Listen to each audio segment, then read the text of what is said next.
Yo, salut à toi et bienvenue. Alors, en quelques lignes, on est sur Roadcraft. Je vais te parler de deux nouveaux véhicules qui sont disponibles gratuitement et en même temps d'un patch qui s'est appliqué sur un véhicule déjà existant. Il était temps, personnellement, que ça arrive. Et je donnerai un petit peu mon opinion de ce que je pense globalement de ces fameux véhicules. Alors, tu es libre de réagir dans les commentaires si tu le souhaites, bien sûr, en retour.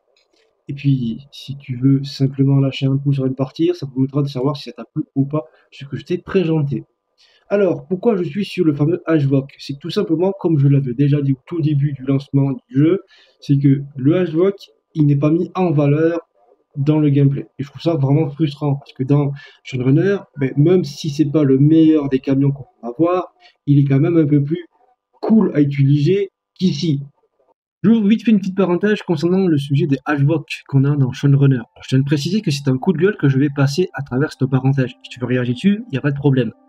C'est que moi qui viens de l'aventure de Shadowrunner, j'apprécie vraiment les hashbox. Et de voir que sur Roadcraft, il est complètement inutilisable. Car si tu regardes bien en détail ici noté en bas, on a le petit frère, si je me pense à la référence qui a noté sur Roadcraft, c'est le 4317 de mémoire. Ici, nous sommes avec le 4320. C'est un 3 essieux. Certes, lui, il est assez massif, mais dans tous les cas, il est quand même équipé de la fonction ADW et du bloqueur différentiel. Ok.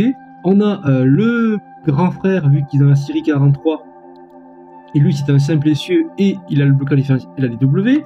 Dans tous les cas, tous les HVOC ont la fonctionnalité activée, même celui-là qui est vraiment plus ou moins représentant celui-là qu'on a dans la base du jeu, je dirais que ce serait celui-ci, hein, pour moi, ben, tu vois, il a toutes les fonctionnalités. Et je vais aller encore plus loin dans mon coup de gueule, c'est que je vois très bien des véhicules comme la série Capillar, de les avoir dans Roadcraft, parce que je trouve que ça, c'est bon, des bons véhicules de chantier.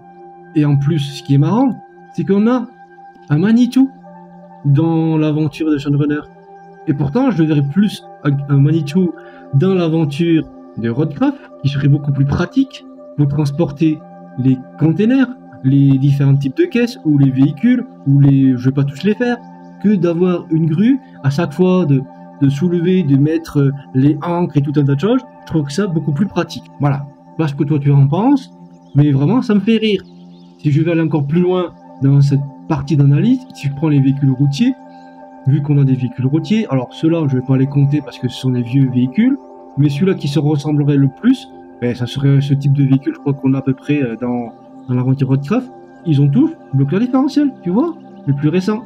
Même celui-ci, qui est une toute petite bouille, que je vois très bien dans l'aventure Roadcraft, regarde-moi ça, il est pas mimi celui-ci, mais je le vois aussi très bien dans l'aventure de Roadcraft. Donc je n'arrive pas à comprendre pourquoi il ne s'agit pas de donner un clin d'œil à Shadowrunner, vu que ça reste toujours même le meilleur des jeux qui sont sortis de l'aventure Camtar, entre guillemets. Mais vraiment, ça me fait rager, ça me fait vraiment rager. Il y a des bons véhicules qui sont présents ici, qui peuvent vraiment être intégrés, et que même pour des personnes qui n'ont peut-être jamais joué à Shadowrunner, que ça poserait pas de problème et que ce serait bien apprécié, je pense, par la communauté. Bon, en tous les cas, voilà, je ferme la petite parenthèse sur mon coup de gueule. Mais si tu veux réagir dessus, il n'y a pas de problème. Donc, on continue le sujet. Allez, go. Alors, c'est pour cela qu'ils ont quand même écouté les joueurs, entre parenthèses, et qu'ils ont sorti une nouvelle variante qui est beaucoup plus puissante et qui est vraiment utilisable par rapport à ce qu'on fait dans le jeu. Et donc, ce fameux HVOC va finir au fond d'un garage, oublié, rouillé et tout ce que tu veux. Car désormais, on a celui-ci qui lui est équipé d'un bloqueur différentiel, de l'ADW, il a quand même une paire de 4 roues, et ça c'est vraiment cool. Par contre, ce que je trouve un peu frustrant, c'est que, ok, il veut bien faire la modélisation des véhicules, mais il aurait pu au moins, ici dans le bas, modéliser l'ADW, ça aurait été fait un plus, je trouverais, au niveau esthétique.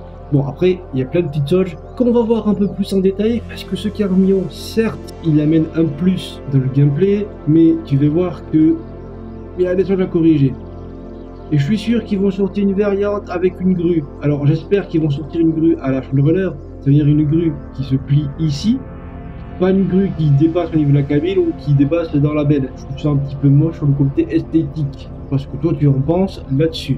Donc comment tu peux le voir, ben, on a une barre ici de protection, on a quand même 3 roues qui est posées sur la benne, Donc on devrait avoir un très bon véhicule, surtout qu'il a 8 tonnes de capacité. Donc honnêtement, on devrait vraiment se faire plaisir. Et on a le fameux Veyron, que désormais il a une grue. Et ça va être un petit peu plus, puisqu'on était quand même assez nombreux de critiquer qu'il n'y avait que la T1 qui avait la combinaison. Désormais, on a maintenant celui-ci. Alors, honnêtement, j'aurais préféré que la grue soit une grue pliante, pas une grue comme ça au-dessus de la cabine. Je trouve ça moche, personnellement parlant. Après, les goûts et les couleurs, chacun y voit comme il avait le voir. Mais on devrait avoir quand même un véhicule qui soit de meilleure facture pour les tâches de transport, vu qu'il a pas comme la mule un simple essieu, un double essieu, donc on peut faire quelque chose de plutôt sympathique. Mais comme tu peux le voir ici, c'est 8 tonnes de capacité, et sur la mule T1, c'est 6 tonnes. Donc théoriquement, on devrait pouvoir en mettre plus sans que le camion benne. Je dis bien théoriquement. Au niveau de la grue, ici, c'est 5 tonnes, longueur de la flèche 6 mètres. Sur le fameux Veyron, c'est 5 tonnes et 6. Donc un tout petit peu moins. Mais vraiment un tout petit peu moins. Alors sur le plan correctif, ça s'est appliqué sur ce véhicule-là, car rappelle-toi que celui-ci avait une grosse tendance à avoir des fuites de sable. Donc, qu'est-ce qu'ils ont fait? Ils ont tout simplement, je sais pas si tu vas vraiment le voir, ils ont un petit peu reculé le sable. On voit que le sable ne touche plus contre la porte. Donc ça évite tout simplement cette fameuse fuite. Et je te trouve en image, là on a une sacrée côte, on va monter.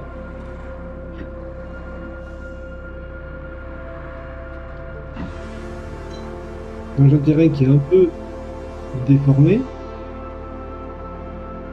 Alors certes tu vois le sable qui bouge un peu, c'est un peu normal, mais dans la montée là, il n'y a pas de fuite.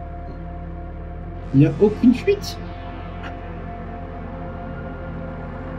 Et ça c'est vraiment cool qu'on puisse désormais vraiment utiliser ce Camtas, parce que je crois que c'est le seul camion Ben qui a une grosse capacité de sable.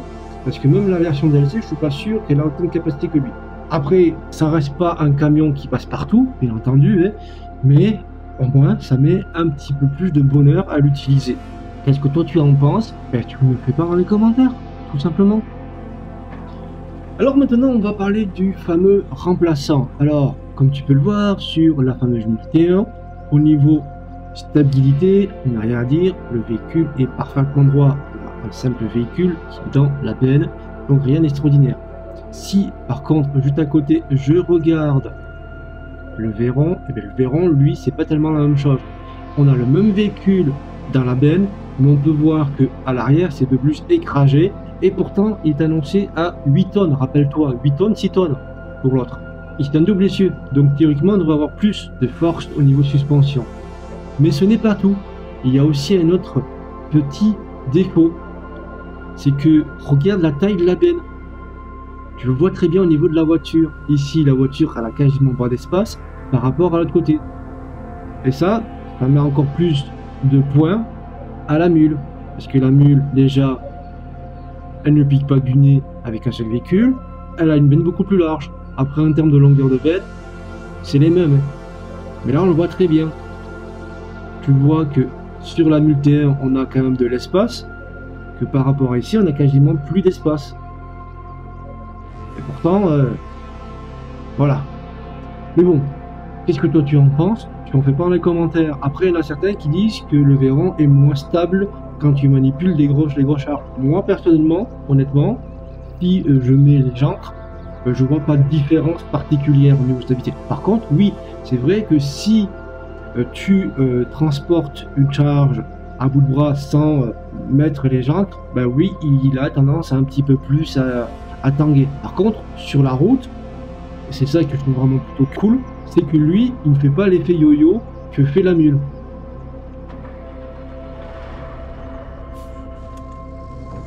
Regarde, la mule, tu as vu un peu comment elle fait?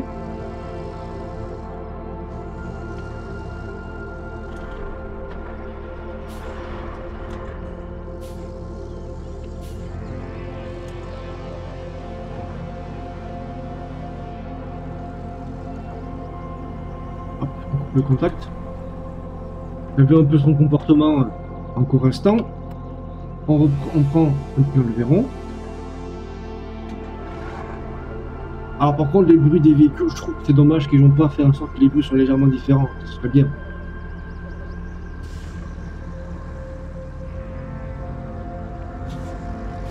Tu vois, lui il bouge, il tangue un petit peu moins. Tu vois, au niveau stabilité de conduite, déjà c'est un petit peu mieux. Malgré qu'il pique quand même un peu du cul. Ça va pas se mentir.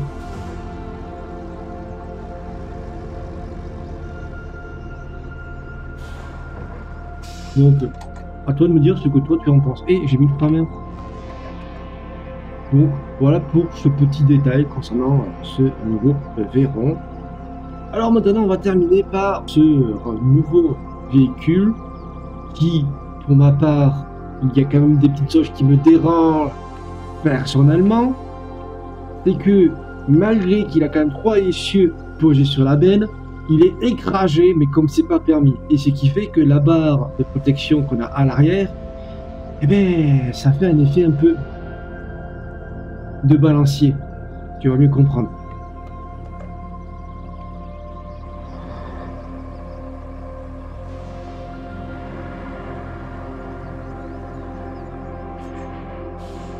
Tu vois, la barre, elle frotte.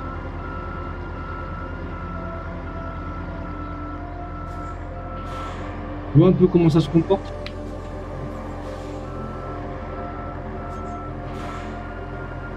Elle vient de taper sur la route. Alors, imagine si tu roules sur des terrains, désolé pour les fleurs, ça repoussera.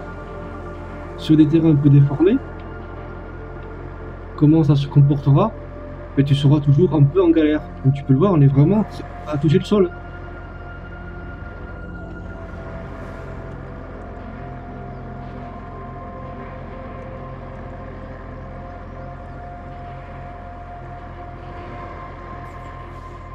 Regarde dans la descente là.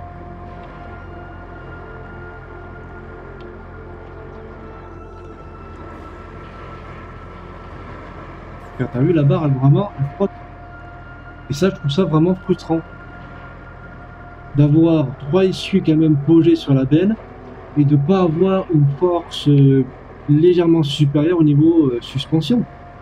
Regarde, regarde là, la barre, elle vient carrément me bloquer. Tu vois, je peux pas vraiment reculer parce que ça tape.